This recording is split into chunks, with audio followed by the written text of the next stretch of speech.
All right, ladies and gentlemen, I'm now going to finish my instructions to you.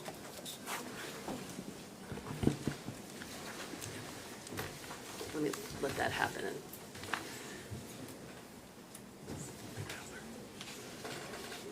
Your Honor? Yes. Can we approach just for a quick minute? Yes? Sorry.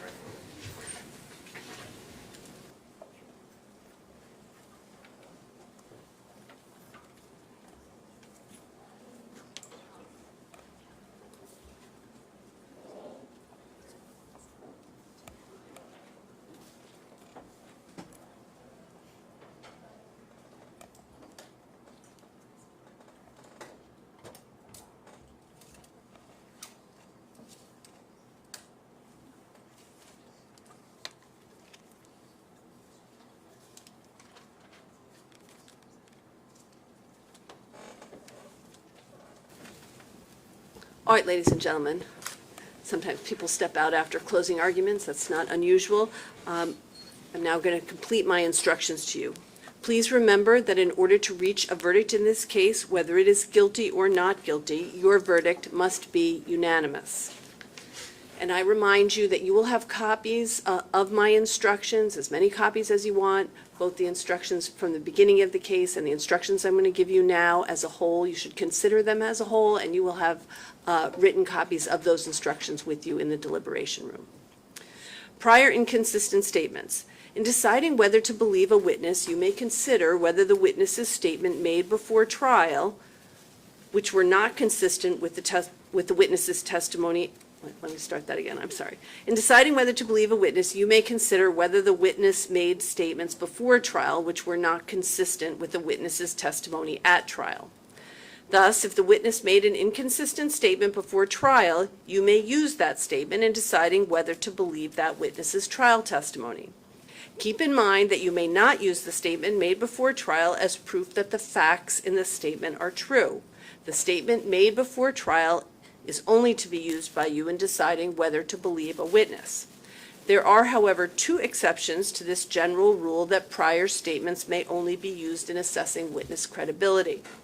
If the statement made before trial was made by the defendant or by a witness under oath, then you may use that prior statement as proof that the facts in the statement are true.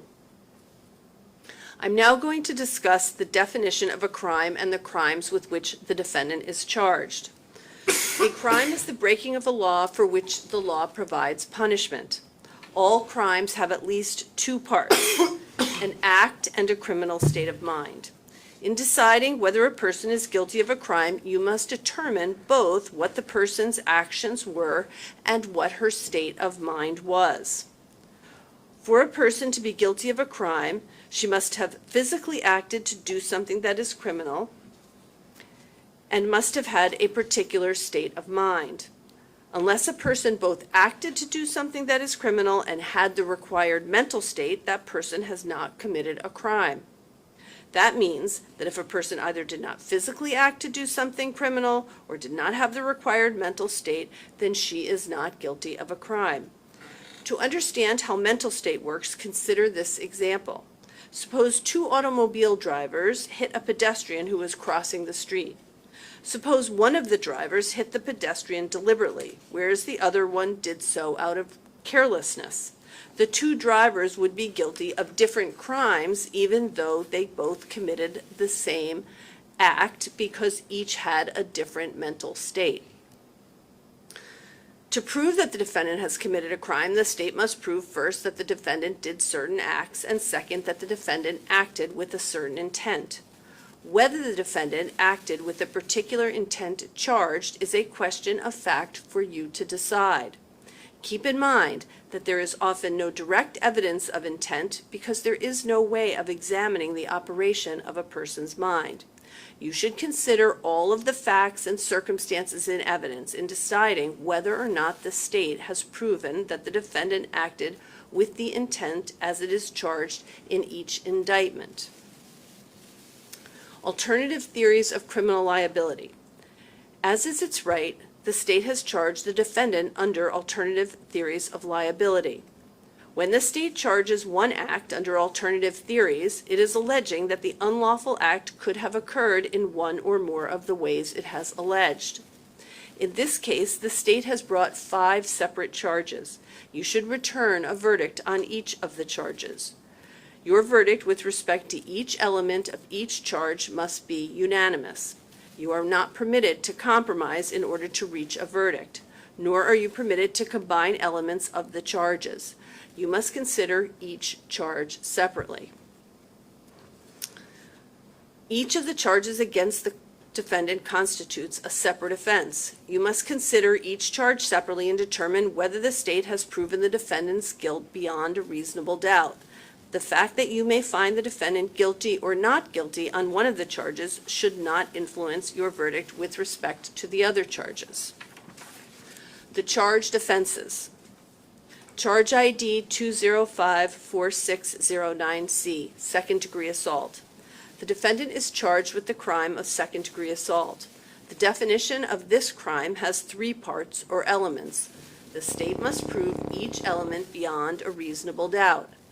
Thus, the state must prove that 1, the defendant caused bodily injury to another, to wit, the defendant caused respiratory distress to her newborn infant when she abandoned the newborn infant where the ambient temperatures were extremely cold. And 2, the bodily injury was inflicted under circumstances manifesting extreme indifference to the value of human life. And 3, the defendant acted recklessly. Certain words in this definition need to be further defined. To act under circumstances manifesting extreme indifference to the value of human life means that the defendant's acts demonstrate a blatant disregard for the risk to the victim's life. It is not necessary that the injury or series of injuries themselves be life-threatening. Recklessly. A person acts recklessly when she is aware of and consciously disregards a substantial and unjustifiable risk that her conduct would cause a certain result. The risk must be of such a nature and degree that, considering the circumstances known to her, its disregard constitutes a gross deviation from conduct that a law-abiding person would observe in the situation. There are several components of a reckless mental state that the state must prove. They are: 1, the defendant was aware of a substantial and unjustifiable risk that her conduct would cause a particular result. And 2, the defendant consciously disregarded the risk. In other words, she elected to disregard the risk and take the chance that her conduct would cause a particular result. It is not enough for the state to prove that the defendant failed to become aware of the risk involved. The state must prove that the defendant was aware of the risk and consciously disregarded it. And 3, from what the defendant knew of the circumstances, her disregard of the risk was a gross deviation from what a law-abiding person would have done under the circumstances. The key word here is gross deviation. If you find that the defendant's actions were unreasonable or thoughtless, that is not enough. To find that the defendant acted recklessly, you must find that her disregard of the risk was a substantial departure from what a law-abiding person would have done under the same circumstances. Charge ID 2054610C, second-degree assault. The defendant is charged with the crime of second-degree assault. The definition of this crime has 3 parts or elements. The state must prove each element beyond a reasonable doubt. Thus, on this charge, the state must prove that 1, the defendant caused bodily injury to another, to wit, the defendant caused hypothermia to her newborn infant when she abandoned the newborn infant where the ambient temperatures were extremely cold. And 2, bodily injury was inflicted under circumstances manifesting extreme indifference to the value of human life. And 3, the defendant acted recklessly. Now again, ladies and gentlemen, I'm not going to reread you the definitions for circumstances manifesting extreme indifference to the value of human life. I've already read you that definition. It applies to this charge as well. The same with the definition of recklessly. So you'll apply the same definitions for those terms on each of those charges. Charge ID 2145612C, reckless conduct. Defendant is charged with the crime of reckless conduct. The definition of this crime has 3 parts or elements. The state must prove each element beyond a reasonable doubt. Thus, the state must prove that 1, the defendant engaged in conduct that placed another in danger of serious bodily injury, to wit, the defendant abandoned her newborn infant where the ambient temperatures were extremely cold, and 2, the newborn infant was a child under the age of 13, and 3, the defendant acted recklessly. Again, ladies and gentlemen, that the definition of recklessly that I read to you earlier also applies to the term recklessly, the mental state recklessly within this charge. Additionally, the term serious bodily injury means any harm to the body which causes severe, permanent, or protracted loss of or impairment to the health or of the function of any part of the body. Charge ID 2045614C, falsifying physical evidence. The defendant is charged with the crime of falsifying physical evidence. The definition of this crime has 3 parts or elements. The state must prove each part of the definition, state must prove each element beyond a reasonable doubt. Thus, the state must prove that the defendant believed that an investigation was pending or about to be instituted, and 2, the defendant concealed physical evidence, to which she concealed the location of her newborn infant, and 3, the defendant's purpose in committing that act was to impair the availability of the physical evidence in the investigation. These are the elements of falsifying physical evidence. Certain words in the definition need to be further defined. Purposely. A person acts purposely when her conscious object is to cause a certain result. The state must prove that the defendant had the conscious object to cause this result. The key words here are conscious object. To have a conscious object means to have a specific intent. It means that the defendant desired to cause a certain result. It is not enough for the state to prove that the defendant knew or was aware of what she was doing, nor is it enough for the state to prove that the defendant created a risk of injury or harm. To prove that the defendant acted purposely requires more than that. It requires proof that the defendant specifically intended or desired to bring about a particular result. Charge ID 2045633C, endangering the welfare of a child. The defendant is charged with the crime of endangering the welfare of a child. This offense has 3 parts or elements. The state must prove each element beyond a reasonable doubt. Thus, the state must prove that 1, the defendant owed a duty of care, protection, or support to a child under 18 years of age, and 2, the defendant purposely violated this duty of care, protection, or support by abandoning the newborn infant in a tent without heat or proper clothing in the woods when the outside temperature was approximately 15 degrees Fahrenheit and failed to immediately seek medical attention for over an hour. Medical assistance for over an hour. And 3, by this conduct, the defendant knowingly endangered the welfare of the child. Certain words in this definition need to be further defined. Purposely. I've already given you the definition of purposely. You'll use that same definition for this charge. Knowingly. A person acts knowingly when she is aware of the nature of her conduct or the circumstances under which she acted. The state does not have to prove that the defendant specifically intended or desired a particular result. What the state must prove is that the defendant was aware of the nature of her conduct. In conclusion, ladies and gentlemen, let me say that this case is important to both of the parties, the state and the defendant. The principles of law that I have given to you are intended to guide you in reaching a fair result. You are to exercise your judgment and common sense with honesty, understanding, and due deliberation. As I said before, you should decide this case without passion, without prejudice, and without sympathy. It is your highest duty as officers of this court to conscientiously determine a fair and just result in this case.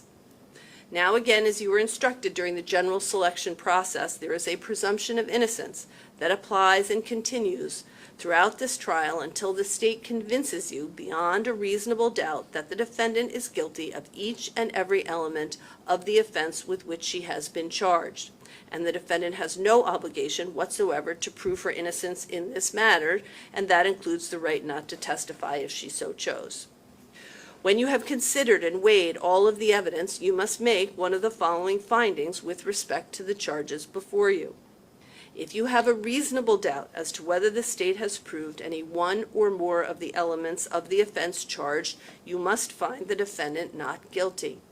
On the other hand, if you find that the state has proved all of the elements of the offense charged beyond a reasonable doubt, then you should find the defendant guilty.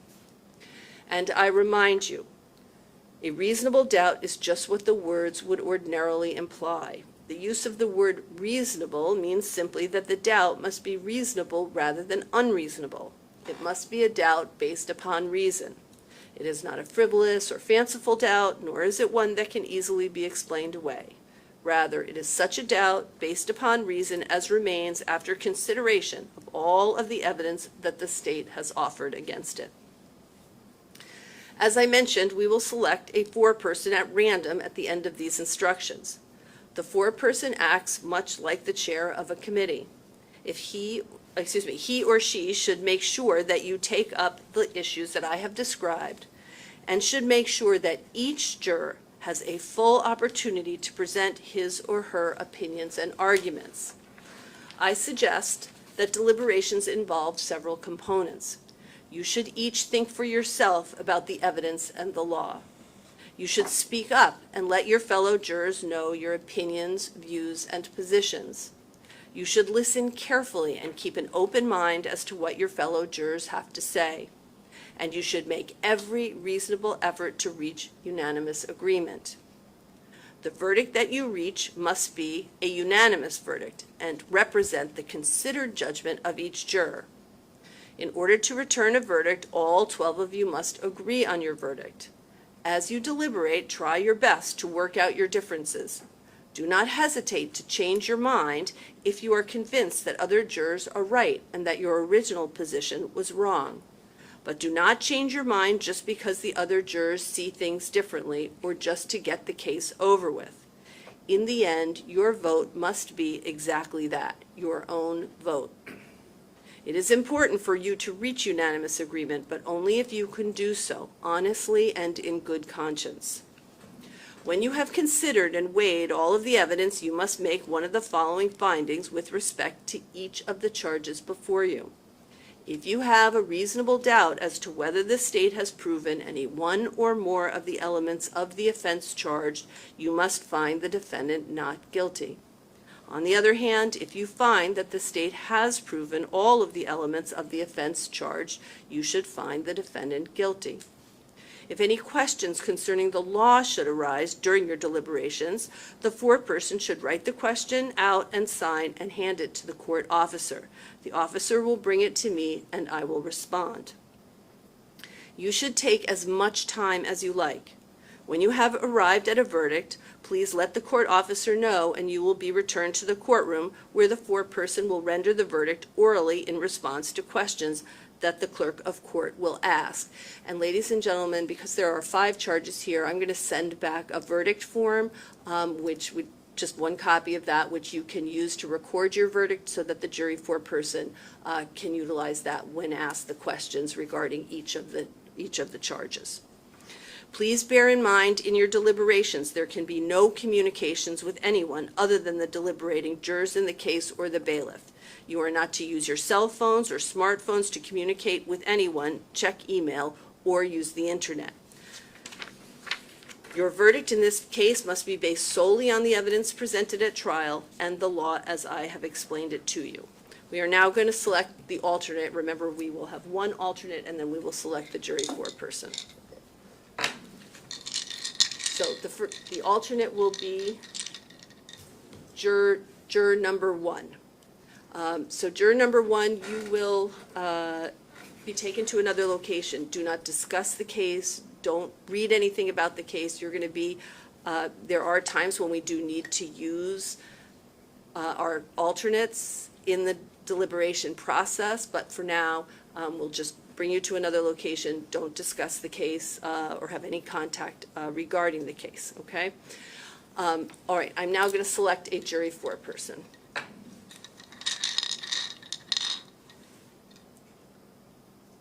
Juror 15. We don't have a juror 15 here, so. Juror number 11. Are you willing to serve as the jury foreperson? Yes, I am. All right. So you will have these instructions. What I'm going to do is I'm now going to, we'll make copies of the instructions. I'll send 6 copies back. If you want more, just please let the court officer know. If you have any other concerns or problems, just speak to the court officer. You're to make sure that your phones remain in the box. You're not to use those with one exception that's been pre-approved, just for the purposes of an emergency, okay? Ladies and gentlemen, thank you so much for your time and attention today. All rise for the jurors.